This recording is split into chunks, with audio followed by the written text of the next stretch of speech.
మహాత్మా జ్యోతిబా ఫులే గులాంగిరి అనే ఒక గ్రంథాన్ని, ఒక డాక్యుమెంట్, గ్రంథం కూడా కాదు, డాక్యుమెంట్ ఇది. కమ్యూనిస్టు ఉద్యమంలో కమ్యూనిస్ట్ మేనిఫెస్టో ఎంత గొప్ప డాక్యుమెంటో, బహుజన భారతీయ శూద్ర అతిశూద్ర వర్గాలకు సంబంధించి భారతదేశంలో ఇది అతిపెద్ద ముఖ్యమైన బహుజన మేనిఫెస్టో గులాంగిరి ఆయన రాసినప్పుడు ఆ డాక్యుమెంట్ని మొత్తం కూడా మరాఠీలో రాస్తారు ఆయన 1873లో. దాని ఫోర్వర్డ్ మాత్రం ఇంగ్లీష్లో రాస్తారు ఆయన ముందు మాట. కారణం ఏంటంటే అది బ్రిటిష్ వాళ్ళకి అందాలి, పాలకులకి అందాలి, పాలితులకు కూడా మరాఠీ భాషలో ఎవరైతే ఉన్నారో శూద్ర అతిశూద్ర వర్గాలకి వాళ్ళకు కూడా చెందాలన్న ఉద్దేశంతో ఆ రెండు భాషల్లో కూడా అది 1873 జూన్ 1వ తారీఖున ఆయన బయటికి పంపిస్తారు. దీని యొక్క ఆ పుస్తకం టైటిల్ కూడా చాలా సూటిగా ఉంటుంది. దురదృష్టం ఏంటంటే మన ఇంగ్లీష్ పుస్తకం వేసిన వాళ్ళు కానీ తెలుగు ట్రాన్స్లేషన్ చేసిన వాళ్ళు కానీ దాన్ని విస్మరించారు. అది ఒరిజినల్ ఎట్లా ఉంటుందంటే స్లేవరీ అని దాని కింద బ్రాకెట్స్లో in the civilised British government under the cloak of Brahminism అని ఉంటుంది. అంటే బ్రాహ్మణిజం ముసుగులో ఉన్న ఎంతో సివిలైజ్డ్ బ్రిటిష్ గవర్నమెంటులో జరుగుతున్న ఒక బానిసత్వం, ఆ టైటిల్ యొక్క అర్థం. అయితే అది దురదృష్టవశాత్తు చాలామంది దాన్ని ప్రస్తావన చేయట్లా. అంటే 1873లోనే బ్రాహ్మణిజం అనేది భారతీయ బహుజనులకి శత్రువు అని గుర్తించిన మొట్టమొదటి మహనీయుడు మహాత్మా ఫూలే. సేఠ్జీ భట్జీ కులము వర్గం అంటున్నాం కదా, ఆయన కూడా ఏం తప్పలేదు, మన డైరెక్షన్లోనే ఉన్నాడు, కాదు మనకంటే ముందున్నాడు. సేఠ్జీ భట్జీ ఎవరైతే ఉన్నారో అది భారతీయ బహుజనులకు శత్రువులు అన్నారు. సేఠ్జీ అంటే పూజారి వర్గం.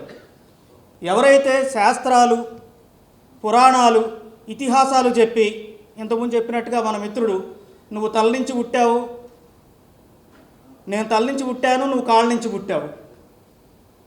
సరే జాషువా గారు అడుగుతారు కదా, ఎట్లాగూ ముసలివాడైన బ్రహ్మకు పుట్టినారు నలుగురు కుమారులతో విన్నము కానీ పసరవున గన్న హీనుడు అభాగ్యుడు 5వ కులస్తుడు ఎవరమ్మా? సవిత్రి అమ్మ సరస్వతీదేవి, నీకు తెలియకోకుండా నీ భర్త నలుగురు కుమారులు గనేశాడు, అయిపోయింది. నలుగురిని చెప్పాడు అదో కారణం, తల నుంచి లేకపోతే ఇంకో చోట నుంచి అని. కానీ 5వ వాడు పంచముడు ఉన్నాడు కదా, ఇతన్ని ఎక్కడి నుంచి కన్నాడమ్మా? సరస్వతి అని అడుగుతాడు జాషువా గారు. ఇదే క్వశ్చను ఈ పుస్తకంలో క్వశ్చన్ చేస్తాడు జ్యోతిబా ఫూలే. సో జ్యోతిబా ఫూలే సేఠ్జీ భట్జీ అన్నప్పుడు, భట్జీ అంటే సాంప్రదాయాల్ని పాటించే ఒక పురోహిత పూజారి వర్గాన్ని ఆయన టార్గెట్ చేస్తాడు అక్కడ. సేఠ్జీ అంటే ఎవరైతే వ్యాపార వర్గం ఉంటుందో వాళ్ళని టార్గెట్ చేస్తాడు ఆయన. సో ఇక్కడ మనకి ఈక్వల్ అయిపోయింది. మనం అనుకుంటున్న కులమో లేకపోతే మతమో లేకపోతే వర్గమో దాని ఇంటర్లింకేషన్ ఏంటన్నది అప్పుడే ఆయన చెప్పేస్తాడు. దాని కంటిన్యూషనే తర్వాత పెరియార్ అంటాడు బ్రాహ్మణ బనియా. ఆయన ఏంటంటే కొంచెం సూటిగా శుద్ధి లేకుండా చెప్తాడు కాబట్టి బ్రాహ్మలు బనియాలు మాకు శత్రువులు అంటాడు ఆయన. అంటే అంబానీ అదానీ మాకు శత్రువులు, at the same time RSS వాళ్ళు మాకు శత్రువులు అని చెప్పేసి డైరెక్ట్ చెప్పేస్తాడు ఆయన. అంబేద్కర్ గారు కొంచెం ఇవన్నీ చదువుకొని ఉన్నారు కాబట్టి, దేశ విదేశాలు తిరిగి ఉన్నారు కాబట్టి, శాస్త్రాలు అన్నీ చదువున్నాడు కాబట్టి ఆయన ఏమంటాడంటే Brahminism and capitalism are the enemies of working class అంటాడు ఆయన. ఇంతకుముందు సత్యబాబు గారు చెప్పారు, కుల విభజన అనేది అది శ్రమ విభజన కాదు, అంత మాత్రమే కాదు, అది శ్రమించే వర్గాల యొక్క విభజన, శ్రామిక వర్గం యొక్క విభజన అన్నది స్పష్టంగా దాని యొక్క రూట్స్ ఈ పుస్తకంలో మనకు కనపడుతుంది. సో ఆయన చాలా స్పష్టంగా దీన్ని కాంటెక్స్ట్ కూడా చూడండి మీరు. ఈ పుస్తకం వచ్చిన కాంటెక్స్ట్ 1865లో బానిసత్వ నిర్మూలన ప్రకటన ఏదైతే యునైటెడ్ స్టేట్స్లో వచ్చిందో, అమెరికాలో వచ్చిందో, దాని తర్వాత వచ్చిన పుస్తకం ఇది 1865. అందుకనే ఈ పుస్తకాన్ని కూడా ఆయన అంకితం చేసేటప్పుడు విజ్ఞులైన వాళ్ళు ఎవరైతే ఉన్నారో అమెరికా ప్రజలు, మీరు నీగ్రో ప్రజల యొక్క బానిసత్వాన్ని నిర్మూలించారని దాని బ్రదర్ చెప్పాడు. ఏడు తరాలు అని చెప్పేసి, లేకపోతే అంకుల్ టామ్స్ క్యాబిన్ అని చెప్పేసి పుస్తకాల గురించి చెప్పాడు ఆయన. సో ఆ టైంలో రిలీజ్ అయిన పుస్తకం ఇది, అందుకని అంకితం కూడా వాళ్ళకే ఇస్తాడు ఆయన. అదొకటి. సరే, మరి ప్రమాదంలో ప్రమోదం అని అంటారో ఏమో తెలియదు, కానీ కాంటెక్స్ట్ ఏంటో తెలియదు, కానీ నిజానికి మహాత్మా ఫూలే పుట్టినరోజు ఇక్కడ ఉంది, లేకపోతే అంబేద్కర్ గారు పుట్టినరోజు ఇక్కడ ఉంది, కాబట్టి కాంటెక్స్ట్ బాగానే ఉంది. కానీ ఇరాన్కి అమెరికాకి మధ్యన కూడా యుద్ధం జరుగుతూ ఉంది. ఈ పుస్తకంలో ఆయన స్పష్టంగా చెప్పింది ఏంటంటే, స్టార్టింగ్లోనే ఇరాన్ నుంచి వచ్చిన ఆర్య బ్రాహ్మణులు ఎవరైతే ఉన్నారో వాళ్ళే భారతదేశాన్ని పరిపాలిస్తున్నారు అన్నది దీంట్లో సారాంశం. సో ఇది కొత్తదేం కాదు. విలియం స్మిత్ ఆయన చెప్పారు, లేకపోతే విలియం జోన్స్ చెప్పారు, లేకపోతే మ్యాక్స్ ముల్లర్ చెప్పారు. ఆ తర్వాత వచ్చిన పెద్దలందరూ కూడా ఎండాలజిస్టులు ఎవరైతే ఉంటారో ఇవన్నీ కూడా వాళ్ళు ప్రస్తావించింది. ఆర్యులు అనేవాళ్ళు ఇరాన్ నుంచి వచ్చారు. దీంట్లో ప్రస్తావిస్తాడు ఆయన. జెండ్ అవెస్తా ఏదైతే ఉందో జొరాస్ట్రియన్ మతానికి సంబంధించింది, దాని యొక్క తర్వాత పుట్టిందే వేదం అని చెప్పేసి కూడా దీంట్లో ఫూలే గారు ప్రస్తావన చేస్తారు. సో ఇది విదేశీయం. వీరు స్వదేశుల్ని అణచివేయటానికి ఈ దేశం వచ్చారు. ఈ దేశం రావటంలో వాళ్ళు రకరకాల యొక్క పద్ధతులు అవలంబించారు. ఆ పద్ధతులు ఏంటంటే దాన్ని వాళ్ళు దశావతారాల్లో చెప్పుకున్నారు. ఇది సారాంశం. ఈ దశావతారాలని డీబ్రామినైజ్ చేస్తాడు ఆయన, డిస్ట్రక్షన్ చేస్తాడు. ఆయన డెరిడా ఉన్నాడు కదా, ఆయన థియరీ ఆఫ్ డిస్ట్రక్షన్ అనమాట. ఆయన అంటే నువ్వు ఏదైతే ప్రతిపాదన చేస్తావో దాన్ని వినాశనం చేయటం నా యొక్క సిద్ధాంతం ద్వారా, దాన్ని దీంట్లో ప్రయోగిస్తాడు. అంటే డెరిడా చదివి చేయాల ఫూలే తర్వాతే డెరిడా. సో ఆ కాంటెక్స్ట్లో ఆయన బ్రాహ్మణుల యొక్క పరిపాలనలో శూద్రులు అతిశూద్రులు ఎంత కష్ట నష్టాలు పడతా ఉన్నారు భారతదేశంలో అన్నది చాలా వివరంగా ఈ పుస్తకంలో పొందుపరుస్తాడు. అయితే మనం చెప్పుకోవాలి ఆ అవతారాలు కూడా. భాగవత పురాణంలో ఉన్న అవతారాలు ఏవైతే ఉన్నాయో, మత్స్యావతారం, కూర్మావతారం, వరాహావతారం, నరసింహావతారం, వామన అవతారం, పరశురామ అవతారం, రామ అవతారం, కృష్ణ లేదా బలరామ అవతారం, బుద్ధ లేదా కృష్ణ అవతారం, కలికి అవతారం.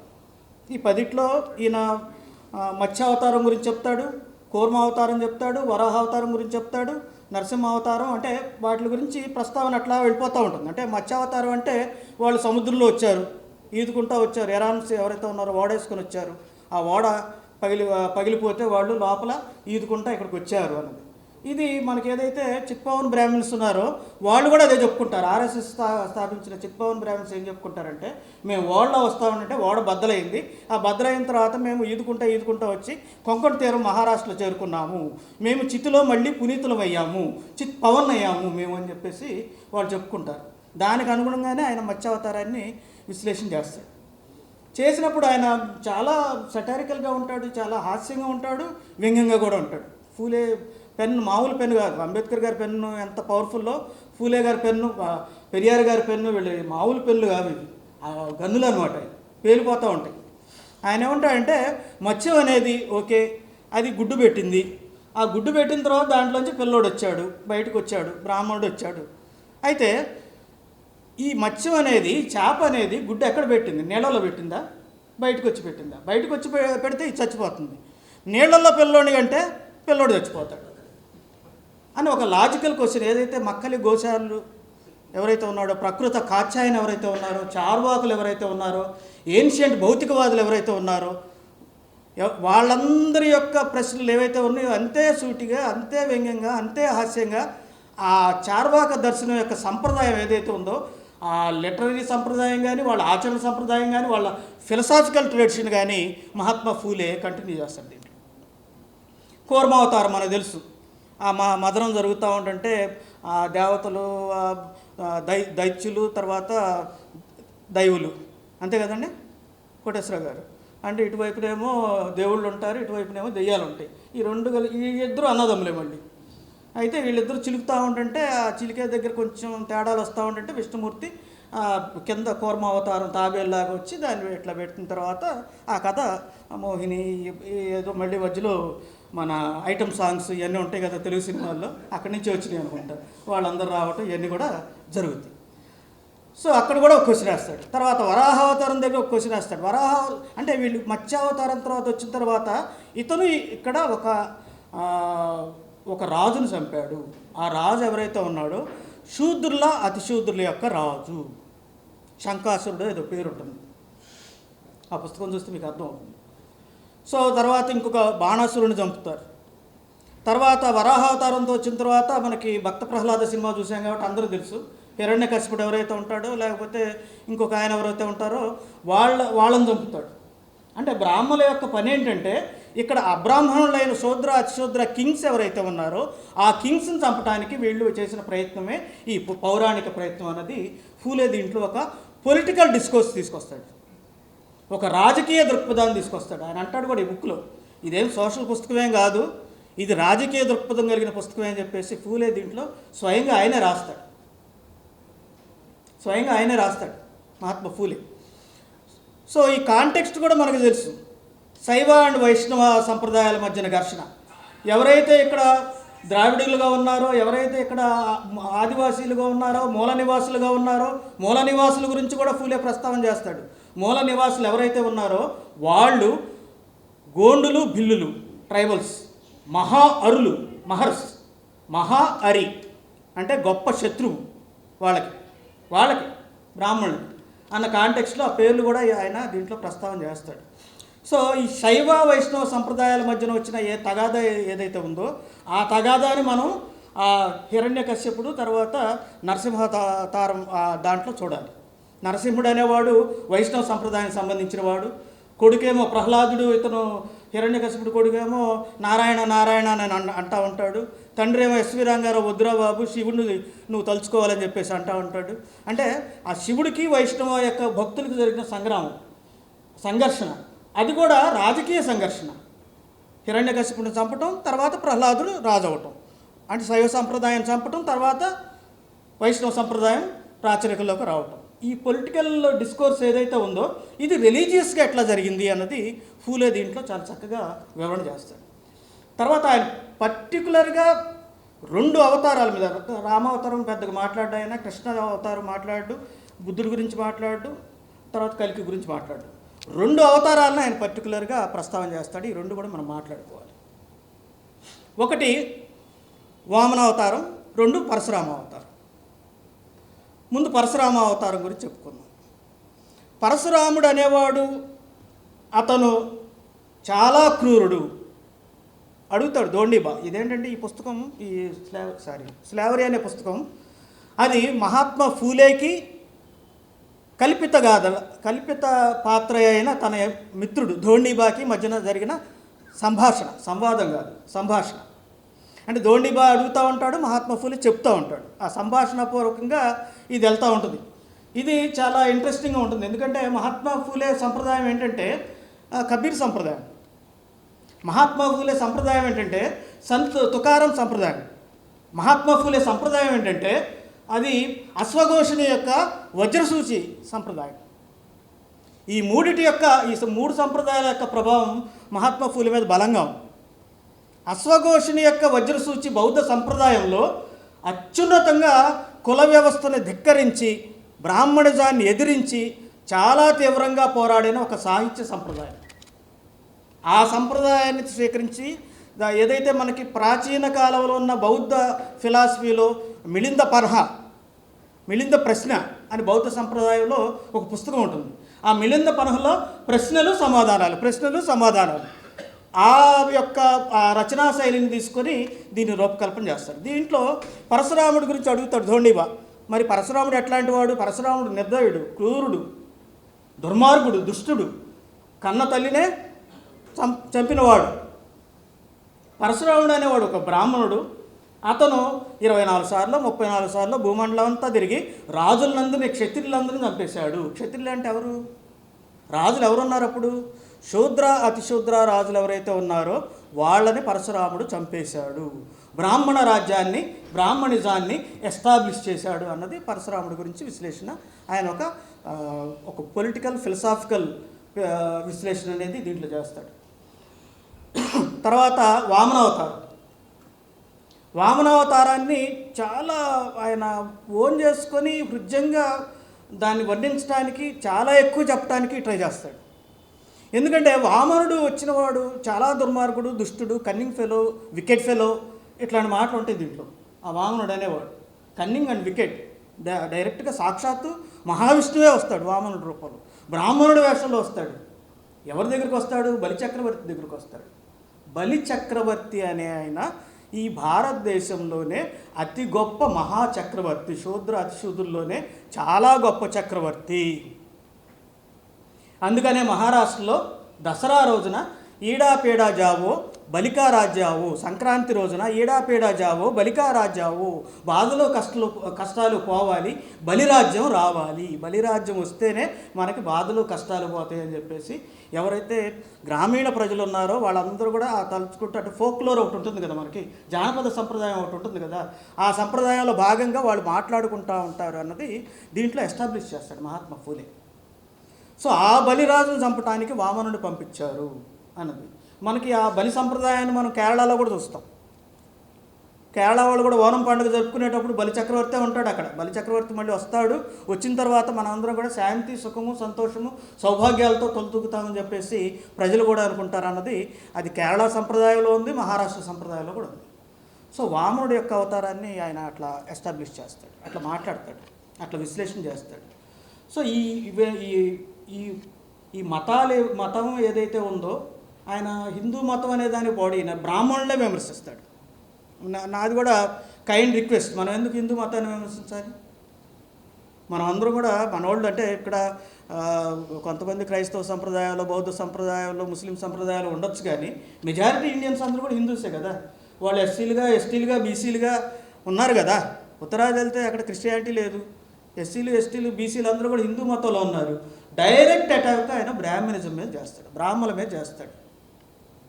హిందూ మతం మీద చేసినంతకాలం మిమ్మల్ని ఎవరు టచ్ చేయరు, ఎవరికి ఇబ్బంది లేదు. ఎందుకంటే అది హర్ట్ అయ్యేది బీసీలు హర్ట్ అవుతారు, ఇంకో చోట అయితే ఎస్సీలు హర్ట్ అవుతారు. ఉత్తరాది వెళ్ళామనుకోండి, అందరి పేర్లు రాముళ్ళే, కాంశీరాము, జగ్జీవన్ రాము, రామయ్య రాము, తర్వాత ఇంకొక రాము, రామ్ విలాస్ పాస్వాను. సో అక్కడికి వెళ్ళి మీరు రాముడిని విమర్శించలేరు, డైరెక్ట్ నేనే హర్ట్ అవుతాను. అమ్మ నా పేరు సుబ్బారామ్ అని ఉంటే సుబ్బారామ్ని విమర్శించారని చెప్పేసి, ఆయారాం గయారాం అది వేరే, దాని గురించి విమర్శించవచ్చు, ఓకే, ఇబ్బంది లేదు. ఇప్పుడు వాళ్ళు కూడా వాళ్ళే ప్రముఖులు అయిపోయారు, వాళ్ళని విమర్శిస్తే కూడా ఇప్పుడు కేసులు పెడతారు మన మీద. సో రామ్ అనేది హిందూ మతం అనేది కాకుండా, అంటే రామ్ అనేది వాళ్ళ మధ్యలో పెట్టుకున్న డాలు, వాళ్ళు మధ్యలో పెట్టుకున్న డాల్ అది రామ్. హిందూ మతం అనేది వాళ్ళు పెట్టుకున్న డాలు, వాడు వేసుకున్న ముసుగు. ఆ ముసుగు తీస్తే లోపల ఎవడు ఉంటాడు? బ్రాహ్మణుడు ఉంటాడు, బ్రాహ్మణిజం ఉంటుంది. What is Brahminism? అది కుల వ్యవస్థ అంటాడు ఇక్కడ. కుల వ్యవస్థ పర్టికులారిటీస్ ఏమిటి దీంట్లో? కుల వ్యవస్థ అనేది అది బై బర్త్ వస్తుంది. Hereditary occupation, birth related heredity occupation. ఉదయం సత్యబాబు గారు చెప్పారు. ఇదే సంప్రదాయాన్ని పెరియార్ ఫాలో అవుతారు, ఇదే సంప్రదాయాన్ని అంబేద్కర్ కూడా ఫాలో అవుతారు. మహాత్మా ఫూలే దీంట్లో ఎస్టాబ్లిష్ చేసింది ఏంటంటే, కులం ఏదైతే ఉంటుందో అది పుట్టుకతో వచ్చే వృత్తి, ఇంకా అది ఇన్సెపరబుల్. అది మనకి మామూలు భాషలో చెప్పుకోవాలంటే ఆత్మని దేహాన్ని విడదీయాలంటే విడదీయలేం కదా. మన ఆత్మ పోయిందంటే దేహం పోద్ది, దేహం పోతే ఆత్మ పోద్ది. అంటే వాళ్ళు ఏదో చెప్తారు, ఆత్మ అనేది చొక్కా, దేహం అనేది చొక్కా లాంటిది, ఆత్మ అనేది బయటికి వెళ్ళి ఇంకో చొక్కా వేసుకుంటుంది. మన దయ్యాలు భూతాలు సినిమా ఏదైతే ఉంటుందో కాక్ అండ్ బుల్ స్టోరీస్ అంటారు, చందమామ కథలు చెప్పాకరా నాకు అంటారు, కాకమ్మ కబుర్లు చెప్పాకరా నాకు అంటారు. అట్లాంటి కథలన్నీ కూడా దీంట్లో ఉన్నాయని fancy stories to entertain Brahmin girls అంటే చిన్న పిల్లలు ఎవరైతే ఉన్నారో వాళ్ళకి కాకమ్మ కథలు, కబుర్లు చెప్పి మన చందమామ రావే, జాబిల్లి రావే అంటే చిన్నపిల్లడు ఎట్లాగైతే ఆసక్తిగా వస్తుందేమో అని తల్లి చెప్తే నిద్రపోతాడు. ఎప్పటికీ చందమామ రాదు. అది చిన్నప్పుడు చిన్న మెదడుకు ఓకే, కానీ పెద్దప్పుడు పెద్ద మెదడు ఉంది కదా. ఓన్లీ మెడుల్లో అబ్లాంగేటతోనే మనం పనిచేయం కదా. సో అంటే ఫ్యాన్సీ కాకంబుల్ స్టోరీస్ అనేది బ్రాహ్మణ పిల్లకాయలకి చెప్పేది ఏదైతే ఉందో, పిలకలు కాదు, పిల్లకాయలకి చెప్పేది ఏదైతే ఉందో ఆ కథలన్నీ కూడా ఈ శూద్ర అతిశూద్ర వర్గాలకి చెప్పి వాళ్ళని నమ్మించి, వాళ్ళని మోసగించి, వాళ్ళని దోపిడీ చేస్తున్నారు అన్నది కంప్లీట్గా మహాత్మా ఫూలే దీంట్లో ఎస్టాబ్లిష్ చేస్తారు. సో ఈయన ఆర్య బ్రాహ్మణుడు డైరెక్ట్ స్టార్టింగే ఫస్ట్ దాంట్లోనే 1 to 16 ఉంటాయి మొత్తం. దీంట్లో ఇంట్రడక్షన్ ఉంటుంది, తర్వాత దానికి ఫోర్వర్డ్ ఉంటుంది. ఫోర్వర్డ్ ఆయనే రాశారు, ఇంట్రడక్షన్ ఆయనే రాశారు. రెండింటి యొక్క సారాంశం ఒకటే. ఆయన ఏం చెప్తాడంటే ఆర్య బ్రాహ్మణులు ఎవరైతే ఉన్నారో వాళ్ళు ఇరాన్ నుంచి వలస వచ్చారు. పేరే ఇరాన్. ఇరాన్ వాళ్ళు కూడా చెప్తారు ఆర్యుల భూమి, ఆర్యుల జన్మభూమి ఇరాన్. ఇరాన్ అంటే అర్థం. అంతకుముందు వాళ్ళకి పర్షియా అనే పేరు ఉండేది. ఆ పర్షియా అనే పేరు తర్వాత కాలంలో ఇరాన్గా మారింది. ఆ ఇరాన్ నుంచి వచ్చిన వాళ్ళే ఆర్యులు. ఆర్య బ్రాహ్మణులు ఎవరైతే ఉన్నారో, ఆర్య వైశ్యులు ఏం కాదు, మనం పెట్టుకుంటే ఓకే. ఆర్య వైశ్య అని పెట్టుకుంటే, ఆర్య బీసీ అని పెట్టుకుంటే మనం ఆర్యులు అయిపోం, కానీ పెట్టుకుంటారు. కానీ ఆర్య బ్రాహ్మణులు ఎవరైతే ఉన్నారో ఇరాన్ నుంచి వచ్చారు. ఈ దేశ మూల నివాసీలు ఎవరైతే ఉన్నారో, ఈ దేశ ఆదివాసీలు ఎవరైతే ఉన్నారో, అనాదిగా ఇక్కడ నివసిస్తున్న వాళ్ళు ఎవరైతే ఉన్నారో, పేర్లు కూడా చూడండి మీరు, అనాదిగా, యానాది. మూల నివాసి అని బాంసెఫ్ వాళ్ళు అంటూ ఉంటారు. మూల నివాసి అంటే ఎందుకు అంటున్నారంటే ఫూలేని చదువుకొని అంటున్నారు వాళ్ళు. బాంసెఫ్ వాళ్ళు మూల నివాసి అనే పదాన్ని వాళ్ళు వాడుతున్నారు. అందుకని వాళ్ళు ఏం చేశారంటే వాళ్ళు వీళ్ళ యొక్క మైండ్స్ని మొత్తం అంతా కూడా బ్రెయిన్ వాష్ చేయడానికి దేవుడు మత గ్రంథాలు అనేవి కొన్ని క్రియేట్ చేశారు. నిజానికి దోండీబా, జ్యోతిబా, ఇంకోబా వీళ్ళందరూ కూడా మహారాష్ట్రలో దేవుళ్ళు. మనకు పోతురాజు, పోలేరమ్మ, నూకాలమ్మ, ఇంకా గ్రామదేవతలు, మా రామపాడు గ్రామదేవత, ఎనికేపాడు గ్రామదేవత, ఇట్లా గ్రామదేవతలు ఉన్నాయి కదా. అట్లా అది గ్రామదేవతలు ఎవరైతే ఉన్నారో వాళ్ళందరినీ కూడా సర్వనాశనం చేసి, గ్రామ నాయకులు ఎవరైతే ఉన్నారో, గ్రామ నాయకురాళ్ళు ఎవరైతే ఉన్నారో వాళ్ళందరినీ కూడా నిర్మూలించి వాళ్ళ యొక్క నాయకత్వాన్ని ఎస్టాబ్లిష్ చేసుకున్నారు. ఒరిజినల్గా వేదాల్లో వీళ్ళు ఎవరు పూజించారు? అగ్నిని పూజించారు. అగ్నిని పూజించే సంప్రదాయం ఎక్కడుంది? జొరాస్ట్రియన్ సంప్రదాయంలో ఉంది. అది జెండా అవస్థలో ఉంది. అది ఇరాన్లో పుట్టింది అనేది ఎస్టాబ్లిష్ చేస్తారు. సో వీళ్ళు అక్కడి నుంచి వచ్చి మత గ్రంథాలను మనకు పెట్టి, ఆ కాకమ్మ కథలు, కాకమ్మ కబుర్లు మనకు వినిపించి, మన బ్రెయిన్ వాష్ చేసి మనల్ని బానిసలుగా చేసుకున్నారు. ఇక్కడ 2 బానిసత్వాలు ఉన్నాయి. ఒకటి శారీరక బానిసత్వం. అది మార్క్స్ చాలా అద్భుతంగా చెప్తాడు. ఎట్లా క్యాపిటల్ అనేది మనిషిని ఎట్లా శారీరకంగా ఇది చేస్తుంది, అణిచివేస్తుంది, శ్రమశక్తిని ఎట్లా దోచుకుంటుంది అనేది మార్క్స్ అద్భుతంగా చెప్తాడు. రెండోది మానసిక దోపిడీ. ఈ రెండో దోపిడీ గురించి ఎక్కువ ప్రస్తావన కూడా జరుగుతుంది. సో దీన్ని మార్క్స్ అంటాడు ఏలినేషన్ అంటాడు, పరాయీకరణ. నువ్వు కాకపోవటం, నిన్ను వేరేవాడిని చేస్తాడు, నిన్ను పరాయీకరణ చేస్తాడు. నీలో నువ్వే అనుకుంటావు నేను బానిసనని. ఇది గ్రామ్సీ చెప్తాడు. గ్రామ్సీ చెప్పేది ఇదే, కల్చరల్ హెజ్మనీ. సాంస్కృతిక ఆధిపత్యం ద్వారా లొంగ తీసుకోవటం. బానిసలు తిరుగుబాటు చేయకుండా తన దగ్గరే ఉండే విధంగా, బానిసలు 1000 మంది ఉంటారు, కానీ వాడిని పరిపాలించేవాడు ఒక్కడే ఉంటాడు. ఎట్లా వాడికి బానిస అయ్యాడు? వాడి మెదడు మీద ఒక పెత్తనం చెలాయించడం అనేది గ్రామ్సీ చెప్తాడు. మార్క్స్ చెప్తాడు ఏలినేషన్. నేను కాకుండా, నేను సుబ్బారావుని కాదు, నేను ఎవరినంటే ఫలానా సుబ్బరాయ శర్మ గారి బానిసని, వాళ్ళ ఇంట్లో పనిచేసేవాడిని అని మనమే అనుకుంటాం. బ్రాహ్మడు కనపడంగానే కాళ్ళ మీద పడి మొక్కుతాం. వాడు ఇంకా దరిద్రంగా చెప్తాడు. ఆవు కనపడితే వెళ్ళి ఆవు వచ్చ, నేను చాలా వీడియోలు చూశాను. ఆవు దగ్గరికి వెళ్ళి దోశలు పట్టుకొని నుంచొని ఆవు ఉచ్చదాగి, ఆవు పేడ పడితే ఆ పేడను తీసుకుని తిని,